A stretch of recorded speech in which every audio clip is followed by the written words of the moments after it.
सोचो, तुम अपने सबसे अच्छे दोस्त को अपनी आंखों के सामने मरते हुए देखते हो और तुम कुछ नहीं कर पाते।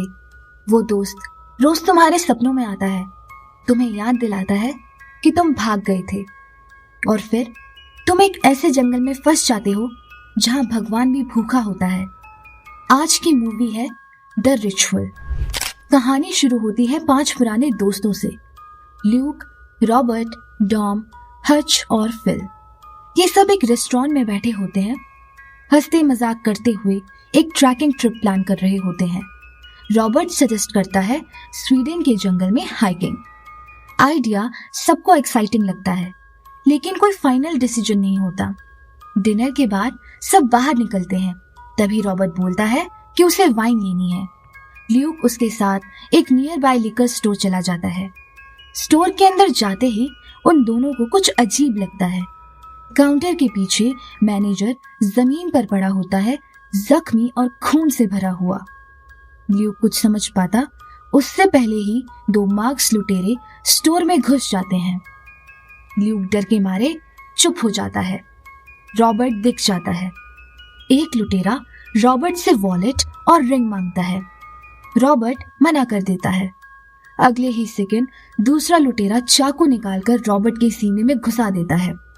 रॉबर्ट गिर जाता है और ल्यूक सब देखते हुए भी बाहर नहीं आता। वो चुप रहता है। वो भाग जाता है। 6 महीने गुजर जाते हैं। स्वीडन के जंगल में सुबह का वक्त है। ल्यूक एक टेंट से बाहर निकलता है, हाथ में सिगरेट, चेहरे पर गिल्ट। एक एक करके बाकी दोस्त भी बाहर आते हैं। तब हमें पता चलता है ये ट्रिप रॉबर्ट की याद में प्लान की गई है। ल्यूक खुद को दोषी मानता है, लेकिन बाकी दोस्त उसे संभालने की कोशिश करते हैं। रॉबर्ट के नाम पर सब एक साथ वाइन पीते हैं और फिर जंगल के अंदर चलना शुरू करते हैं। चलते चलते डॉम का पैर फिसल जाता है। उसके पैर में सीवियर स्प्रेन आ जाता है। अब 2 ऑप्शंस होते हैं, या तो वहीं रुककर हेल्प बुलाई जाए या जंगल के बीच से शॉर्ट रूट लिया जाए। हच मैप निकालकर बोलता है जंगल के बीच से जाने पर जल्दी बाहर निकल सकते हैं। ल्यूक स्ट्रांगली अपोज करता है, लेकिन डॉम खुद बोलता है मैं रुकना नहीं चाहता, और सब जंगल के अंदर घुस जाते हैं। ये डिसीजन उनकी जिंदगी का सबसे गलत डिसीजन होता है। थोड़ी दूर जाने के बाद उन्हें एक पेड़ पर एक जानवर की लाश लटकती हुई मिलती है। उसका सीना फटा हुआ होता है और खून टपक रहा होता है। सब अनईजी हो जाते हैं, लेकिन कोई कुछ नहीं बोलता। आगे जाने पर पेड़ों पर अजीब अजीब सिंबल्स दिखाई देते हैं और तभी तेज बारिश शुरू हो जाती है। उसी वक्त उन्हें जंगल के बीच एक पुराना टूटा हुआ घर दिखता है। मजबूरी में सब उसके अंदर चले जाते हैं। घर के अंदर वही सिंबल्स, एक बिना सर वाली वुडन मूर्ति, हवा में अजीब सी स्मेल। रात हो जाती है, सब थके हुए होते हैं और वहीं सो जाते हैं। तभी रात के बीच ल्यूक पर एक तेज रोशनी पड़ती है।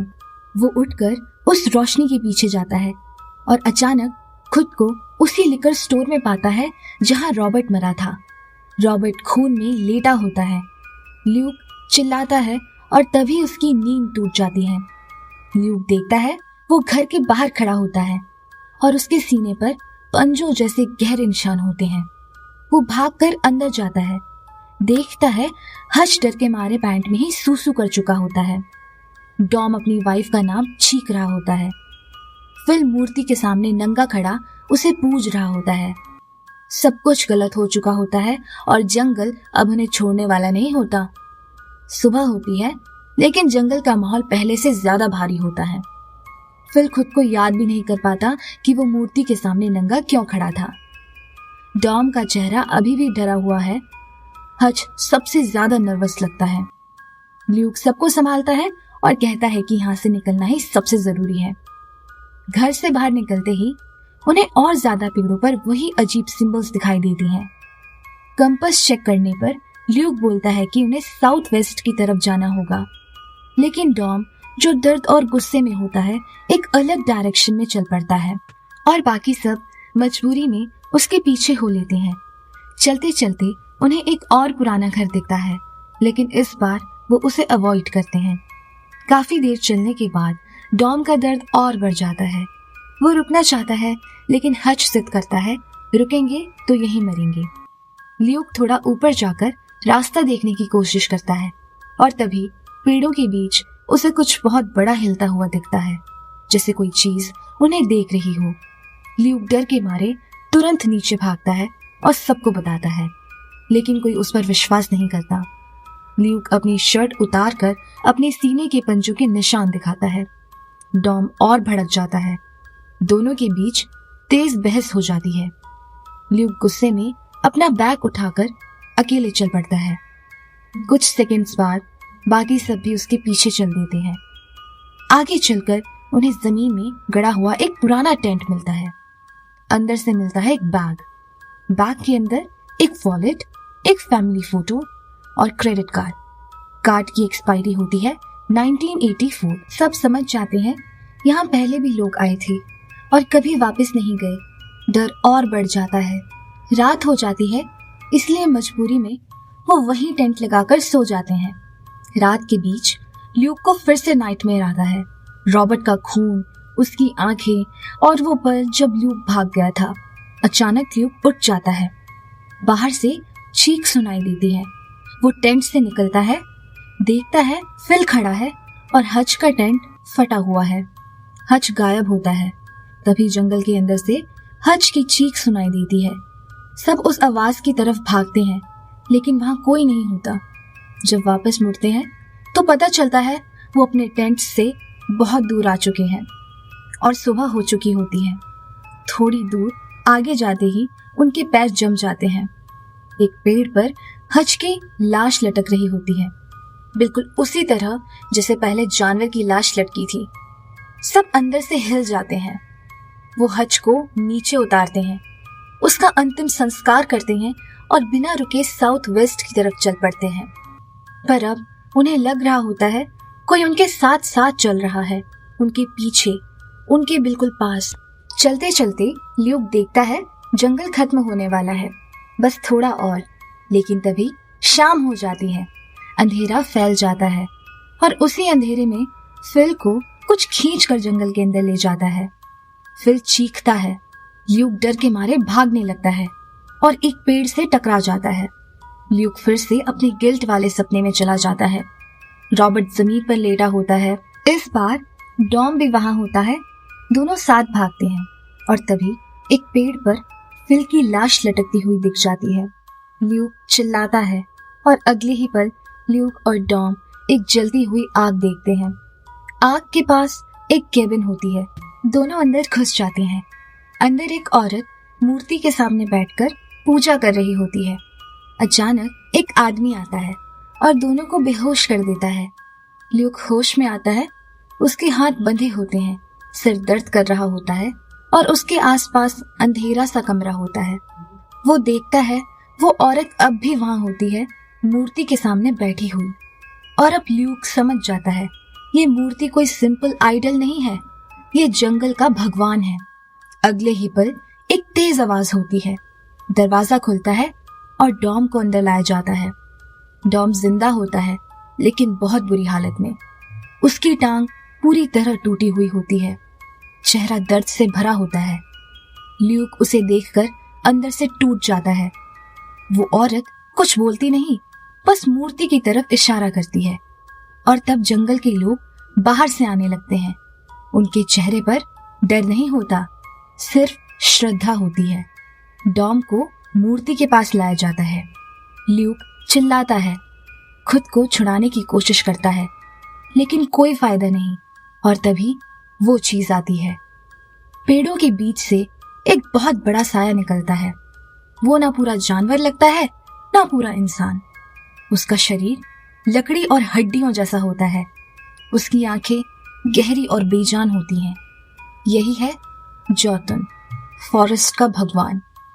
ये भगवान इंसानों को नहीं मारता, ये उन्हें जीने देता है, लेकिन सिर्फ तब जब वो भगवान को मान ले। जो मना करते हैं उनको बलि बना दिया जाता है। डॉम दर्द में होता है, लेकिन फिर भी वो सर झुका देता है। वो भगवान को नहीं मानता और यही उसकी सजा बन जाती है। जोतुन डॉम को उठाता है और उसे मूर्ति के पास जिंदा ही मार देता है। ल्यूक बस देख सकता है। उसकी आंखों के सामने उसका दोस्त मर जाता है। डॉम की मौत के बाद ल्यूक अकेला रह जाता है। सुबह जब उसे होश आता है, वो खुद को एक पुराने वुडन हाउस में बंद पाता है। उसके आसपास कई जिंदा लाशें होती हैं। लोग जो बिल्कुल मुर्दा जैसे दिखते हैं, लेकिन असल में अमर यानी इमॉर्टल होते हैं। ये वही लोग हैं जो जंगल के फॉरेस्ट गॉड जोतुन को पूजते हैं और बदले में कभी मरते नहीं, लेकिन जिंदा लाश बन जाते हैं। तभी एक औरत ल्यूक के पास आती है। वो ल्यूक को बताती है जंगल में एक बहुत पुराना भगवान रहता है जिसे वो लोग जोतुन कहते हैं। ये भगवान उन्हें इमॉर्टैलिटी देता है। बदले में हर साल वो बाहर से आए लोगों की बलि देते हैं और उन लोगों में से सिर्फ एक को जिंदा छोड़ दिया जाता है जो बाकी लोगों के दर्द को देखकर पूरी तरह टूट चुका हो। इस बार जोतुन ने ल्यूक को चुना है। वो लेडी ल्यूक को बताती है ल्यूक के अंदर बहुत गिल्ट है। रॉबर्ट को ना बचा पाने का गिल्ट, अपनी कमजोरी का गिल्ट, अपने दोस्तों को खो देने का गिल्ट। जोतुन उन्हीं लोगों को चुनता है जो अंदर से पहले ही टूट चुके होते हैं और ल्यूक के सीने पर जो सिंबल बना हुआ है वो इस बात का साइन है कि वो अब इस कल्ट का हिस्सा बन चुका है। विलेज के सारे लोग जोतुन के सामने झुक जाते हैं। ल्यूक से भी कहा जाता है घुटने टेक दो और भगवान को मान लो। अगर ल्यूक मान जाता वो कभी नहीं मरेगा, इसी जंगल में एक जिंदा लाश बनकर रहेगा। अगर मना करता उसका भी वही हाल होगा जो उसके दोस्तों का हुआ। तभी जोतुन सामने आता है। वो कोई नॉर्मल क्रिएचर नहीं होता। आदमी जैसा बॉडी, हिरन जैसा सर, पीठ पर एक इंसानी हाथ जो लोगों को पकड़कर उन्हें झुकने पर मजबूर करता है। ल्यूक को रॉबर्ट की याद आती है। वो याद करता है कैसे वो डर के मारे छुप गया था, कैसे उसकी कमजोरी ने सब कुछ छीन लिया। इस बार ल्यूक झुकता नहीं, वो भगवान के सामने खड़ा रहता है और चिल्लाता है मैं झुकूंगा नहीं। ल्यूक एक टॉर्च उठाता है और पूरे हाउस को आग लगा देता है। विलेज जलने लगता है।